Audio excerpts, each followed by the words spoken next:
খুশির খবর, পুজোর আগেই নতুন রূপে আত্মপ্রকাশ করতে চলেছে মালদা জেলা সংগ্রহশালা। সেই সঙ্গে হবিবপুর ব্লকের জগৎজীবনপুরে চালু হতে চলেছে এক নতুন মিউজিয়াম।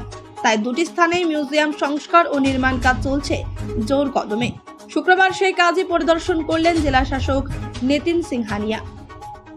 এদিন তিনি পুরাতত্ত্ব বিভাগের আধিকারিকদের সঙ্গে নিয়ে প্রথমে মালদা জেলার সংগ্রহশালা পরিদর্শন করেন। সংগ্রহশালার সংস্কার কাজের অগ্রগতি খতিয়ে দেখেন। এরপর তিনি পুরাতত্ত্ব বিভাগের আধিকারিকদের নিয়ে হবিপুরের জগৎজীবনপুর বৌদ্ধ বিহারের উদ্দেশ্যে রওনা দেন। রওনা দেওয়ার প্রাক্কালে পুরাতত্ত্ব বিভাগের আধিকারিক ও জেলা শাসক কি বললেন শুনুন তাদের মুখ থেকেই।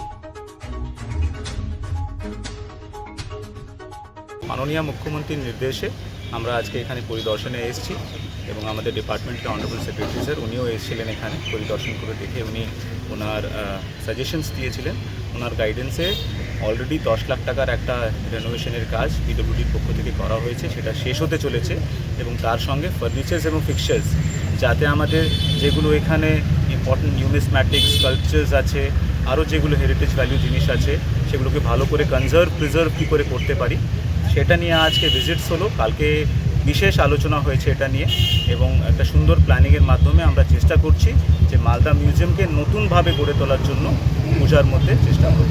এর মধ্যে আমরা চেষ্টা করছি সেটাই।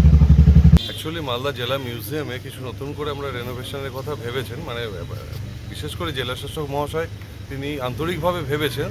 তার এই ইচ্ছাতেই department of archaeology, director of archaeology থেকে আমাদেরকে পাঠানো হয়েছে। আমরা এখানে দেখলাম, স্যারের পরামর্শ নিলাম সেখানে কিভাবে কি রেনোভেট করা যায়, নতুন করে কিছু ভাবনা চিন্তা কিছু করা যায় কিনা, স্যারেরও কিছু আইডিয়া নিলাম। আমাদের সঙ্গে এক্সপার্টরাও আছেন, তারাও কালকেও দেখেছেন, আজকে দেখলেন এবং আরও দেখবেন। দেখে একটা বিস্তারিত প্ল্যান তারা দিয়ে যাবেন। পিডব্লিউডি অফিসিয়ালরা আছেন, তাদের সঙ্গে মিলে মালদা মিউজিয়ামটা যেহেতু একটা রাজ্যে বিশেষ গুরুত্ব বহন করে, সেটা আগামী দিন যেন আরও একটু ভালো করে হয়, মাননীয় জেলা শাসক মহাশয়ের অনুপ্রেরণায় সেটা আমরা চেষ্টা করছি। সেই গাইডলাইনটা জগৎজীবনপুর গেছিলেন, কী কী জিনিস দেখতে পেলেন ওখানে? জগৎজীবনপুর অ্যাকচুয়ালি আজকে আমরা যাচ্ছি, স্যারের সঙ্গেই যাচ্ছি, জেলা শাসক মহাশয়ের সঙ্গেই যাচ্ছি। সেখানে মানে নতুন করে কিছু প্ল্যান, ওখানে অ্যাকচুয়ালি একটা মিউজিয়ামের কাজ চলছে। জগৎজীবনপুর সাইটটা অনেকদিন আগেই শেষ হয়ে গেছে, ওখানে একটা সাইট মিউজিয়াম, সেটার কাজ চলছে। সেই কাজটা দেখতেই মূলত স্যারেও যাচ্ছেন, তার সঙ্গে আমরা যাচ্ছি। যদি কিছু নতুন কোনো কিছু করার থাকে সেটা স্যারের কাছ থেকে ইনপুট নিয়ে আমরা সেটা নিজেদের মধ্যে রাখবো, সেই প্ল্যানের মধ্যে রাখবো। কতদিনের মধ্যে এই কাজ এখানকার শেষ হতে পারে? এক্সপেক্ট করছি পুজোর মধ্যে। স্যারও খুব চাইছেন তাড়াতাড়ি। স্যার আপনার নাম ডেজিগনেশন? রানা দেবদাস, আমি অ্যাসিস্ট্যান্ট ডাইরেক্টর অফ আর্কিওলজি।